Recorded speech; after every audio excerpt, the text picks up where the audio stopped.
Okay, here's our um, lecture on some interesting and actually even beautiful transform principal component analysis. And we also cover something beyond classification, beyond linear classification. We talk about linear regression in this lecture. The main things that we will discuss is linear regression, linear algebra refresher, that will be quick, and then in detail really clearly explain and go through spectral theorem, and then cover principal component analysis, followed by dimensionality reduction demo. Okay, let's begin. Linear regression.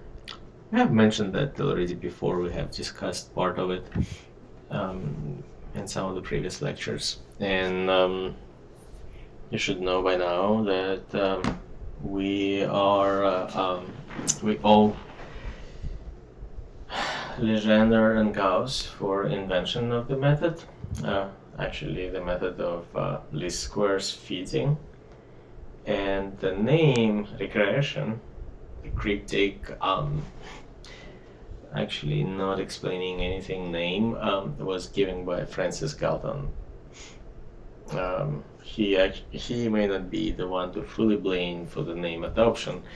It's just reminding you what we've already discussed. He was observing regression to the mean, this tendency in biology of the offspring to tend to the mean in their phenotypes, like height of offspring eventually will go to the average height, and so on and so forth.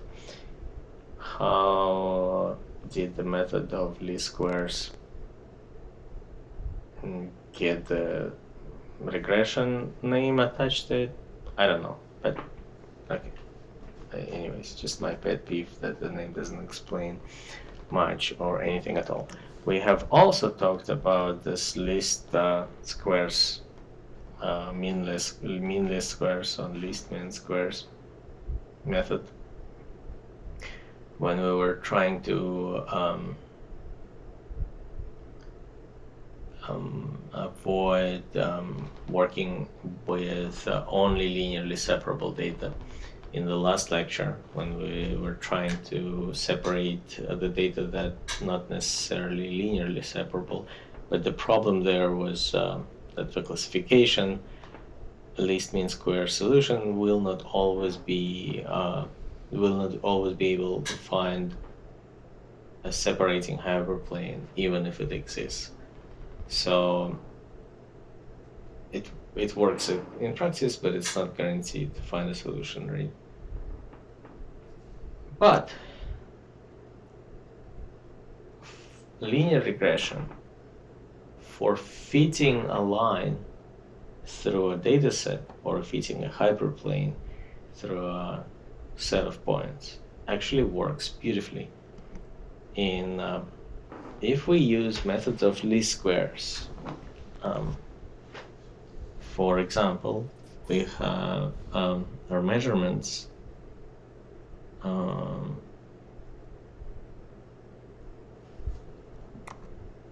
x's, and we have our response variables y's. So we have x0, x1, say, and then y variable here. So we want to find such a hyperplane that it can optimally fit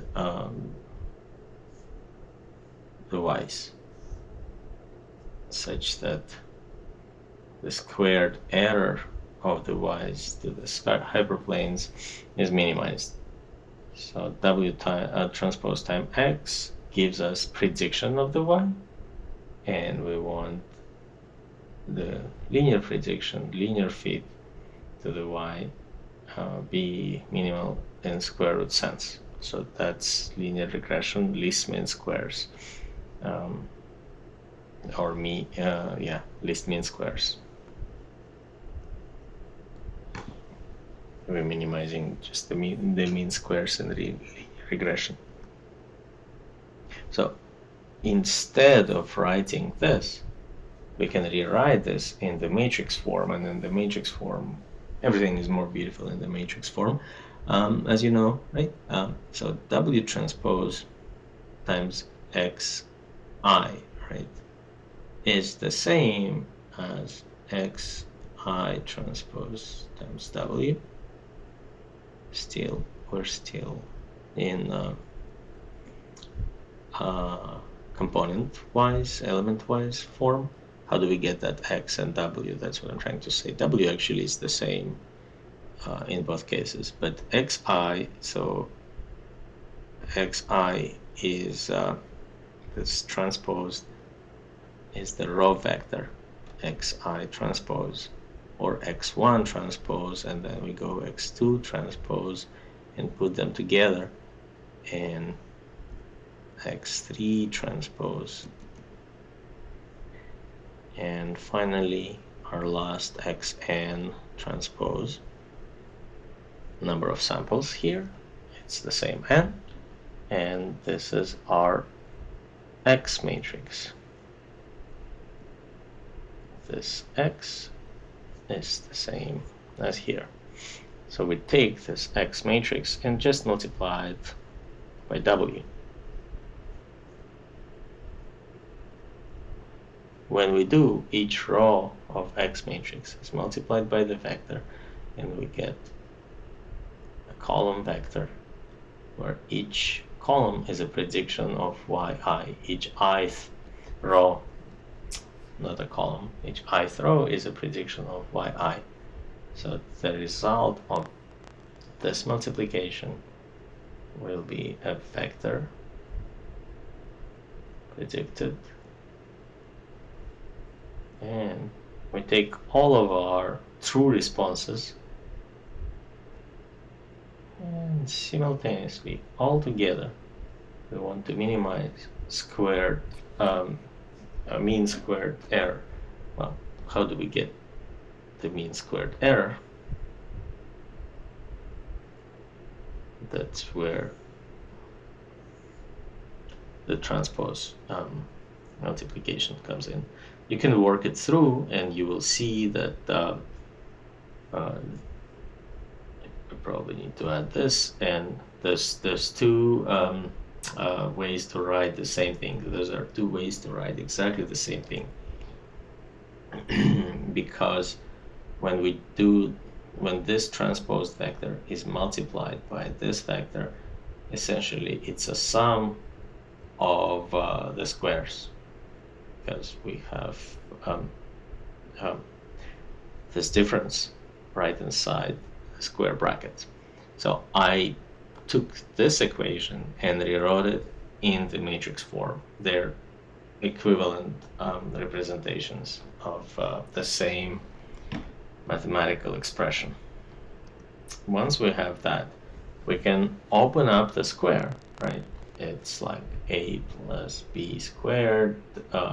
Everyone knows the formula, a squared plus 2ab plus b, right? Well, only we have a minus on this pair, fine, minus, nothing can make us unhappy. We have 2ab b squared. Only we have a vector, so instead of a minus b squared, we have a minus b.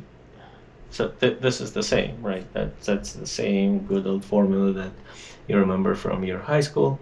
And all I do is I take this, multiply by that, but it's transposed. So here's what I get.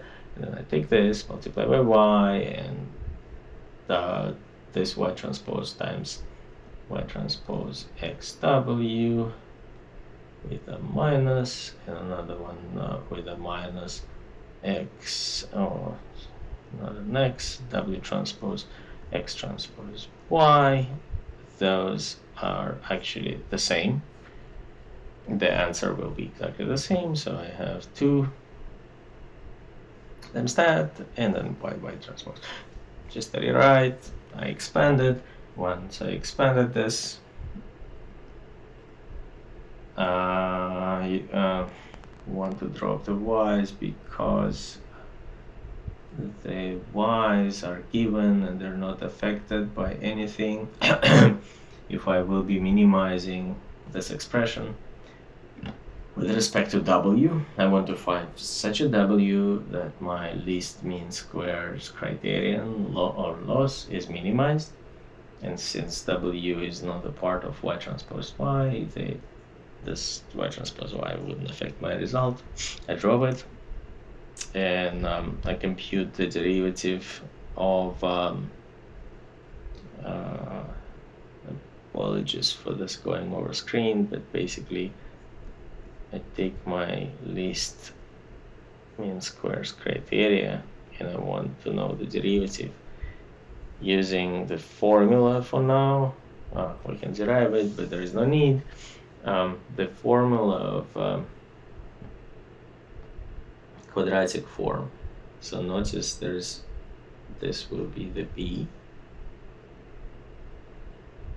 and derivative of this part with respect to w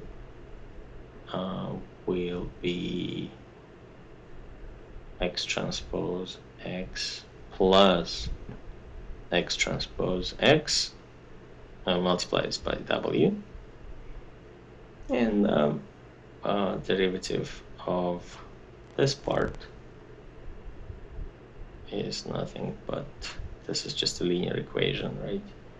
2a w with respect to w is nothing but 2a. So that's what I'm doing. Let me write it here where there's some space. So again, the first part is x transpose x plus transposing this x transpose x times w, which is nothing but 2x transpose x w. That's this part, minus 2x transpose y. It's derivative of this part with respect to w. But I have 1 over n, so I take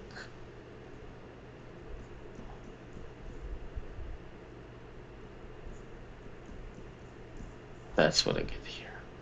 So now, setting this derivative to 0, I can find the minimum of this function, right? So to minimize least mean squares, we've got our derivative, which we just discussed. Let's set it to 0 and find the value of w that minimizes the expression. So by setting derivative to 0, we essentially get this part. Take this to the right hand side, you have this expression. Now inverting this, so we're pre-multiplied by x transpose x minus 1, and as you've seen, what is x transpose x?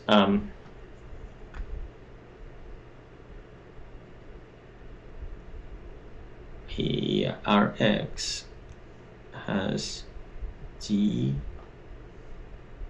times number of samples dimension. This is, each row here is x sub I, right? So it's number of features, number of samples by number of features. So x transpose y is a d by d matrix. And it is full rank and invertible when we have enough samples. When our number of samples is greater than dimensions of the data, I pre-multiply left and right hand side by the inverse of x transpose x, and my least squares solution is as follows. What you see here is called a pseudo inverse. This expression here is pseudo inverse.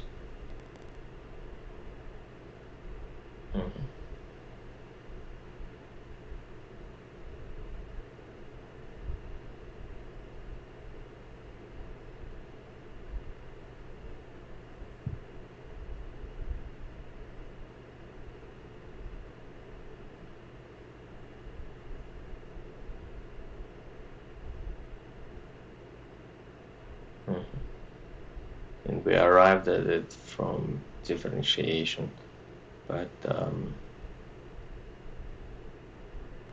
another way is to say xw equals y. That's what we want to have. But what we do is if we multiply both sides by the pseudo inverse, we cannot do this. Notice that if we could do that, we would find W immediately. But because X is not full rank, it's a rectangular matrix, we have the pseudo inverse solution equals, again, pseudo inverse times y, X dagger times y, but those parts cancel. We get identity times W, X pseudo inverse y, and we have a solution. So, interestingly, pseudo inverse always exists, even despite the fact that this matrix may not be always invertible, but we can compute pseudo inverse as a limit of this expression plus epsilon I inverted. And yet, when we are, as I said, in situations that when we don't have enough samples, but the dimensionality is large, pseudo inverse computation may be unstable, and other methods may be preferred instead of the inversion. It's like the solution is there. It's not because it doesn't exist, but there are other methods of calculating. For example, since we know the gradient, we can just do gradient descent. Okay, since we know the gradient, we can solve the method of least squares. We can, or regression, iteratively. So given a data set X, some schedular learning rate, stopping criteria, the label that we want to predict, and our hyperplane that we're actually estimating. So initial settings for the hyperplane normal vector, we can iteratively just apply gradient descent.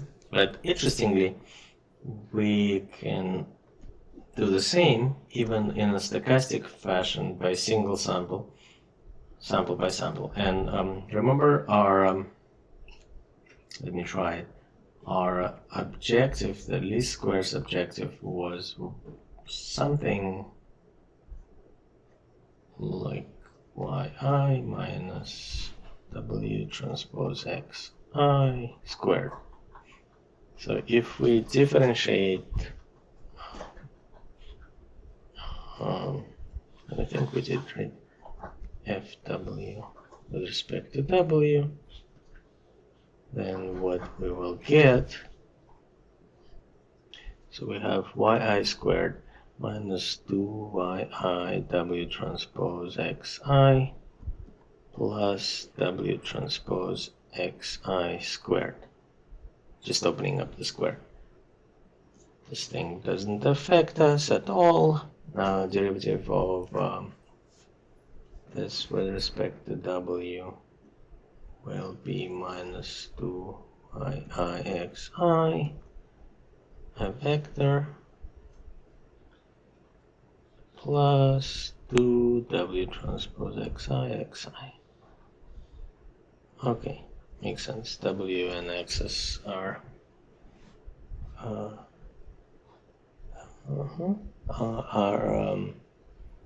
the vectors. So then what we get is yi minus yi plus w transpose xi. But since we want to go into negative direction, we can rewrite it as w, well, as yi minus w transpose xi. Yes, so this is our gradient, and that's what we're using for a single sample. So we're to solve least squares method, we're just doing gradient descent.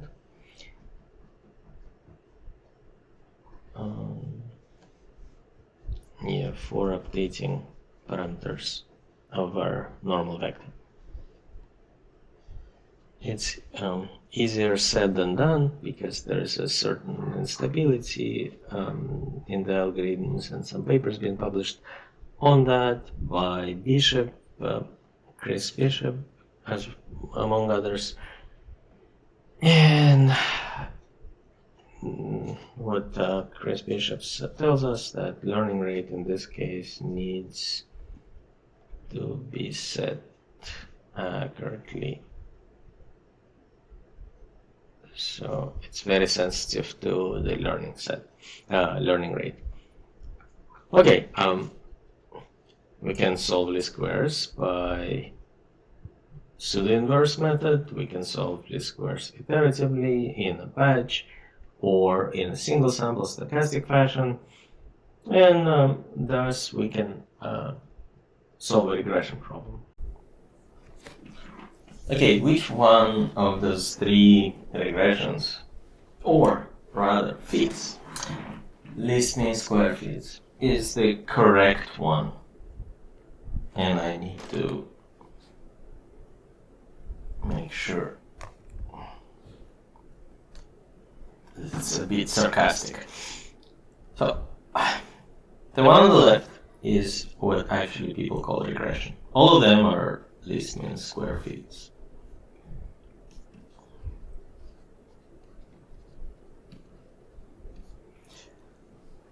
And there is a strong assumption in regression called regression in the traditional sense. And the assumption is that there are no errors in the variables rather than the dependent variable. So the errors or uncertainty happen only in the y variable. So if your x is a vector variable and you have multiple dimensions in x, still we are implicitly maybe not admitting that, but we assume that this is measured with superhuman precision, very, very finely, never incorrect. Because if we assume that there is noise or uncertainty in the x measurement, but not the y in this picture, then we have to minimize the squares of residuals of this distances from our line, and we're only considering linear least squares fit. There are, of course, nonlinear, you can fit any kind of curve as long as you can have efficient procedure, or you can fit any kind of curve, even if you have inefficient procedure, but it will just take forever. Could take forever, will take much longer. But both of those cases are kind of weird, right? Why axis? No, they are weird to me, definitely. Why do you think that those axes are axes in which the process that generates the data lives? Those axes are a sort of anthropological construct. We created them by figuring out, say, how to measure the value of y, and it could be temperature. But real molecules colliding and moving in the media, they may prefer totally different axes, and physical process will be described by a totally different axis. Not the y and x, maybe it's a rotated axis, maybe it's that, or maybe it is that. Then we know, well, wait a second, the process is totally one-dimensional. There's only x-axis and the rest is just uncertainty of registration. Well, cases abound. It could be this, could be that. But given a cloud of measurements, maybe the best line that fits is the line that minimizes the distance from this point to itself. Or, well, almost always when I say a line, you can generalize that to a hyperplane. So this is regression. This is maybe, and they're all ordinary least squares feats. Our pseudo inverse solution is called ordinary least squares, by the way. We can generalize it by adding noise covariance to our objective function. But you can read about it elsewhere. This is ordinary least squares on y. This is ordinary least squares on x, and this is called total.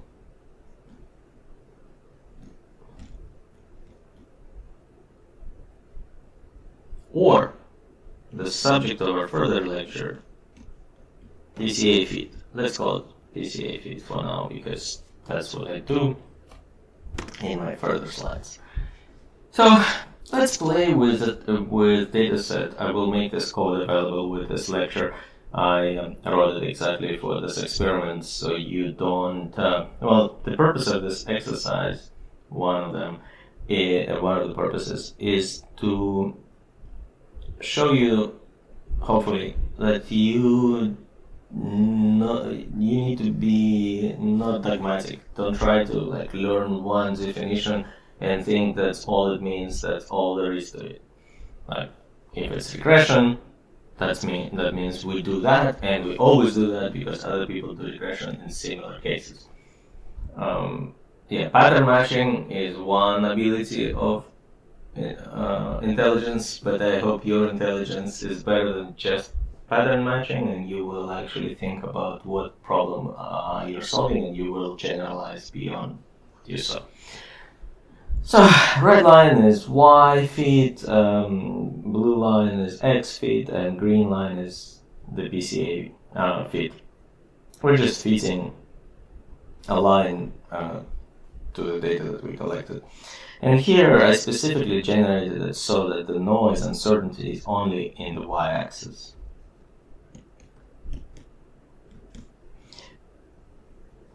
So you can see slight differences. I personally don't know which one is better. They all look the same. When uncertainty is in x-axis, green hardly moves. Those two slightly widen the angle here. And when we generate samples from a 2D Gaussian distribution like that, that's what I generated. That's what you see. So far so good, no difference. I don't think I convinced anyone listening for either of the three methods which one to use. But let's look at another problem, and the problem comes again from our measurements of the world and our access that we assign to it. When we measure the world with actual physical sensors that are tuned to measure a particular physical quantity, that's one case. But when our uber megapixel hyperspectral camera is recording everything, how do we know which axes are preferable within that data? And one of the statements I want to make is that we almost always are sure that the data that we're collecting is not as informative as all of those megapixels that we're measuring, because implicitly we know from prior observations in our universe that the processes that generate the data are inherently lower dimensional than the data itself. We could talk about that, like human faces, which could almost all be reduced down to genetic composition of a particular human, for example. And any other processes, they usually are on a manifold of a lower dimension. It doesn't have to be a hyperplane, it doesn't have to be a linear subspace, but some lower dimensional space than what we have collected. So, and we don't know the axis of collection. So for that case, I've run the following experiment. I've generated one dataset. It's exactly the same dataset in all of these 100 little snippets, subplots. And I am slowly, with each picture, rotating it. And I'm going very slowly, as you see, but eventually going almost full circle here. This point makes it sway. How about that? And look what happens. Observe what happens to the X line feed, especially here, and observe what happens to the Y line feed, especially here. So this one, classical regression as defined, assumes that all uncertainty is just in the Y. And what I want to demonstrate with this, or make you think of it, that the data here has some intrinsic frame of reference or coordinate system or space, linear space. And this frame of reference is rarely the same as we are measuring the data in. Our measurements are always in this frame of reference, in this linear space. And depending on the alignment of our measurement space and the intrinsic data space, the results and the feeds are totally different. Like they could be ugly like this or like that. But look at the PCA line. PCA line is always in the data intrinsic linear space. So why would that be interesting if you have limited experience with big data, collecting large amounts of data, and you have some experience with physical experiments, carefully controlled, precisely planned, and carefully set up so that the Y is, the whole experiment is constructed in such a way that the Y variable, the dependent variable, whatever quantity you're trying to predict or to fit, is clear and well defined. So big data versus that kind of control settings are very different. So imagine our data is on the left here, the woolly mammoth skeleton, and well, we're lucky we can view the world in 3D, but imagine now that this woolly mammoth or whatever else universal object that we don't know about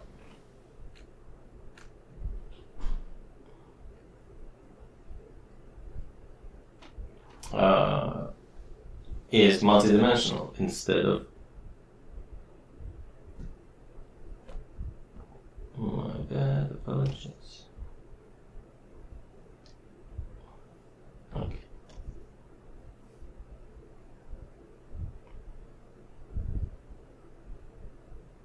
This 3D data, where each point has x, y, z, could be multidimensional data, not just spatial data, but it could be whatever, 500-dimensional data.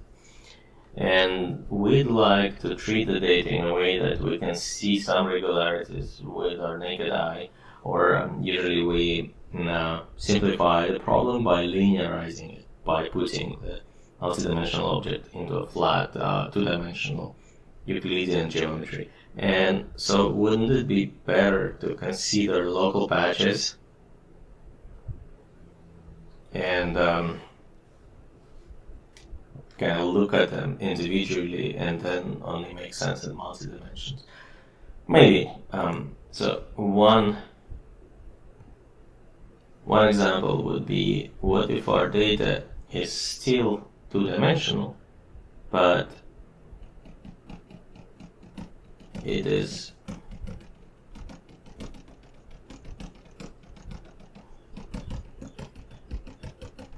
I'm trying to make those points right.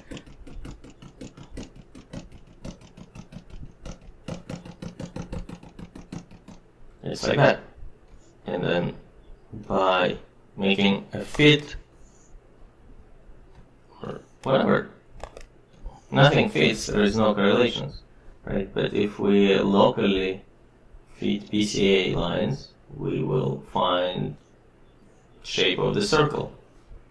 And well, imagine that now this is not an easy two-dimensional example, but a difficult and more interesting multi-dimensional example. So let's run another experiment. Let's consider this example, or an experiment I crafted for you. So on y, from 0, 0 to 1, 1, I increase noise only on the y-axis here along this line, and I increase noise on the x-axis along this line. And if you look at this carefully, the green line fit and the red line fit, and at everything. So potentially, if we consider this data rectangle, red is the best here. Although, when you don't know anything about the data set, it does look like a blob with this principal axis, and PCA axis just fits there. The same here. For this case, when x noise is clearly dominating, x ordinary least squares fits the best. But for majority of the cases, I would argue